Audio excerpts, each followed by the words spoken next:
the football obviously has been completely overshadowed there. How hard, how horrible is it seeing something like that happen to a fellow pro? Yeah, it's not nice. I didn't want to look too much at what happened, but I just have to send him our best wishes. And he's an amazing footballer, and you'd never like to see that. So, have you been in and seen or spoken to Sonny, because he looks inconsolable? Yeah, I just went into the change room now, and he's devastated. He's in tears, but it's not his fault. Like I said before, I've said many times, Sonny's one of the nicest people you'll ever meet, and he'd never mean to do something like that. And if you see his reaction in there, he can't even pick his head up. He's crying that much. But yeah, like I said, it's not something you want to see happen to anyone. So you just have to send our best to him. How hard is it, not just because you're reduced to 10 men, but how hard to keep playing when you've seen an injury like that? Yeah, it does play on your mind. But we have to stay professional. We are still at 12 minutes at a time, and you have to try and stay focused and switched on. And unfortunately, we switched off for a split second, and they scored. So we have to try and pick ourselves up for the next game. And like I said, we have to send our best wishes to him.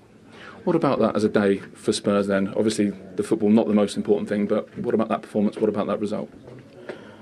Of course, we wanted to win the game. We needed the 3 points, so we just have to concede the late goal. Is never easy to take. But I think there was some positives to take from the game. There's still things we need to work on, we know that, but we have to keep believing as a team.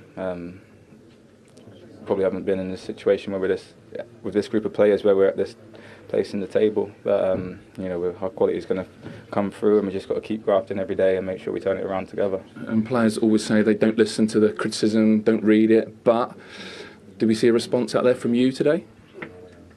I don't know. I haven't really looked too much into what people have been saying. I know people always have their opinion, whether it be to help me or just because they have to and they feel like they need to say something. I'm just going to keep focusing, keep working hard. Obviously, it was nice to get the goal, but if you'd asked me if I'd rather score or get the 3 points, I'd pick the 3 points every day. So, tell us about the celebration, little finger to the lips. And what was that afterwards? No, it was thanks to my friends. So, I'm not going to speak too much on it. Does it sting when you get criticised? It depends who from.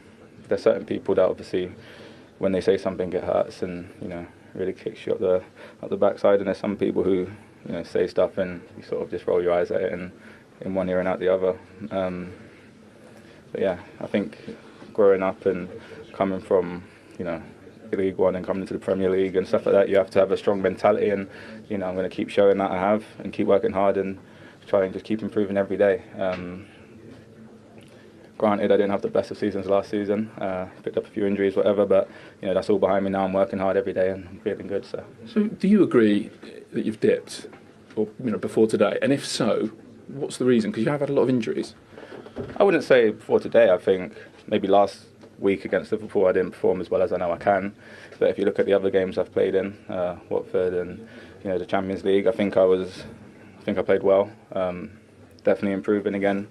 But at the same time, I don't want to. People always say, "Oh, can Dele get back to where he was?" I don't want to get back to where I was. I want to go past that and keep working hard and keep improving. And like I said before, I'm not going to listen too much what people say, because some people just say it because it's their job to say something, or whether they believe it or not. I don't feel that some people don't say stuff to help.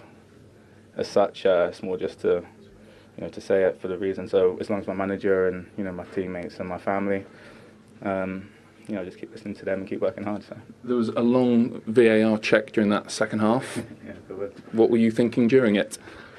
It's a strange one, because when it first happened, I thought the ref was looking, because I felt an elbow go into my face, and then that's when my arms went up.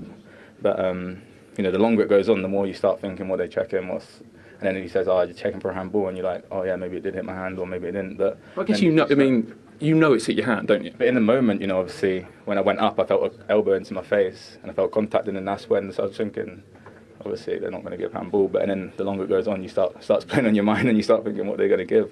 But you never know. So you just have to wait for the reaction and what the decision is, I guess. Come out and spoken really well. Thank you. Thank you.